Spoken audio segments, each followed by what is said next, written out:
नमस्कार। ऑपरेशन सिंदूर की सफलता के बाद भारत सरकार ने तमाम राजनीतिक पार्टियों के सांसदों का एक डेलीगेशन तैयार किया। 7 सांसदों के लीडर वाले डेलीगेशन में 6-7 सांसदों को जोड़ा गया और उन्हें यह जिम्मेदारी दी गई कि वो अलग अलग देशों में जाकर पाकिस्तान की पोल खोलें और ऑपरेशन सिंदूर के बारे में दुनिया को जानकारी दें। केंद्र सरकार के इस पाक बेनकाब मिशन में लोकतंत्र की जो खूबसूरती दिखी वो ये कि इसमें न केवल केंद्र सरकार के नेता शामिल हुए बल्कि विपक्षी पार्टियों को भी इसमें मौका दिया गया, जिनमें से एक है देश की विपक्षी पार्टी कांग्रेस के सांसद शशि थरूर। कांग्रेस सांसद शशि थरूर के नेतृत्व वाला डेलीगेशन ऑपरेशन सिंदूर के तहत विभिन्न देशों की यात्रा कर रहा है ताकि अंतर्राष्ट्रीय मंचों पर भारत की आतंकवाद के प्रति जीरो टॉलरेंस नीति को साझा किया जा सके। जानकारी के लिए आपको बता दें कि शशि थरूर के नेतृत्व वाला प्रतिनिधि मंडल गुयाना, कोलंबिया, ब्राजील और अमेरिका की यात्रा पर है, जहां पनामा पहुंचे शशि थरूर ने पाकिस्तान को जमकर लताड़ा और आतंकवाद के खिलाफ भारत के दृढ़ रुख को फिर से दोहराया। पनामा में भारतीय दूतावास की ओर से आयोजित एक कार्यक्रम में बोलते हुए थरूर ने महात्मा गांधी की बिना किसी डर के जीने के संदेश का भी जिक्र किया। थरूर ने कहा, महात्मा गांधी ने आजादी के लिए हमारे संघर्ष में अपने साहसी नेतृत्व में हमें यह भी सिखाया है कि हमें हमेशा अपने अधिकारों के लिए खड़ा होना चाहिए। हमें हमेशा उन मूल्यों के लिए खड़ा होना चाहिए जिन पर हम विश्वास करते हैं। हमें बिना किसी डर के जीना चाहिए। डर से निजात वो चीज है जिसके लिए हमें भारत में इन दिनों लड़ना पड़ रहा है। हमें उन दुष्ट लोगों के खिलाफ लड़ना है। हमें ऐसे नापाक लोगों के बुरे हमलों के खिलाफ लड़ना है जिसे दुनिया आतंकवादी कहती है।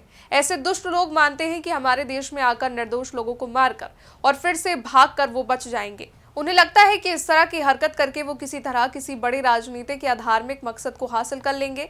ये ऐसा कुछ नहीं है जिसके आगे कोई भी स्वाभिमानी देश झुकेगा। यहाँ तक कि महात्मा गांधी की भूमि भी ऐसे होने पर दूसरा गाल नहीं आगे बढ़ाएगी। हम जवाब देंगे। इसके अलावा कांग्रेस सांसद शशि थरूर ने पहलगाम हमले को लेकर कहा, कुछ महिलाओं ने रोते हुए कहा कि आतंकियों ने उन्हें नहीं मारा, लेकिन उन्हें कहा कि जाओ और दुनिया को बताओ कि तुम्हारे साथ क्या हुआ। हमने उन महिलाओं की चीखें सुनी। प्रधानमंत्री मोदी ने साफ कहा कि ऑपरेशन सिंदूर जरूरी था क्योंकि आतंकवादियों ने 26 महिलाओं की मांग का सिंदूर छीन लिया, उनके पति, पिता और उनका सुखी जीवन छीन लिया।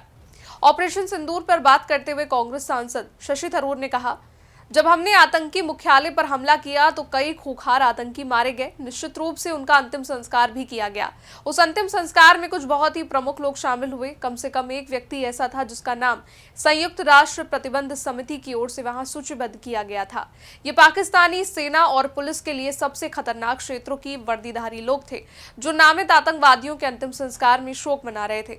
ये वो देश है जो अब कहता है कि हम निर्दोष हैं, हमने ऐसा नहीं किया। आप उन लोगों के लिए शोक नहीं मनाते जिन्हें आप नहीं जानते। कांग्रेस सांसद के इस दमदार बयान को लेकर जहां एक तरफ देश में उनकी प्रशंसा हो रही है तो वहीं कांग्रेस में इसको लेकर खटपट नजर आ रही है।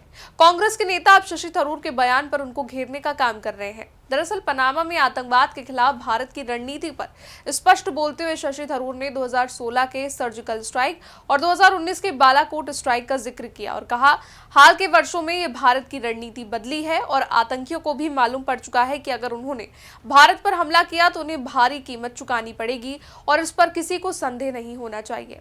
अब उनके इस बयान को लेकर कांग्रेस नेता उदित राज ने अपने ही सांसद पर निशाना साधा है। उन्होंने कहा कि कांग्रेस सांसद शशि थरूर भाजपा के सुपर प्रवक्ता हैं और जो भाजपा नेता नहीं कह रहे हैं वो शशि थरूर बोल रहे हैं। क्या उन्हें पता भी है कि पहले की सरकारें क्या करती थी? उदित राज ने सोशल मीडिया प्लेटफॉर्म पर एक पोस्ट शेयर किया और कहा कि 1965 में भारतीय सेना पाकिस्तान में कई स्थानों में घुसी थी जिससे लाहौर में पाकिस्तानी लोग आश्चर्यचकित हो गए थे। 1971 में भारत ने पाकिस्तान को 2 टुकड़ों में बांट दिया और यूपीए सरकार के दौरान कई सर्जिकल स्ट्राइक को अंजाम दिया। उदित राज ने आगे लिखा, आप ये कहकर कांग्रेस के स्वर्णिम इतिहास को कैसे कमतर कर सकते हैं कि पीएम मोदी से पहले भारत ने कभी एलओसी पार नहीं की। 1965 की लड़ाई में भारतीय सेना लाहौर तक पहुंच गई थी और साल 1971 में कांग्रेस के समय पाकिस्तान को 2 हिस्सों में बांट दिया गया था। साथ ही यूपीए सरकार के कार्यकाल में कई सर्जिकल स्ट्राइक की गई लेकिन उनका ढिंडोरा नहीं पीटा गया। आप पार्टी के प्रति इतने बेईमान कैसे हो सकते हैं जिस पार्टी ने आपको इतना कुछ दिया?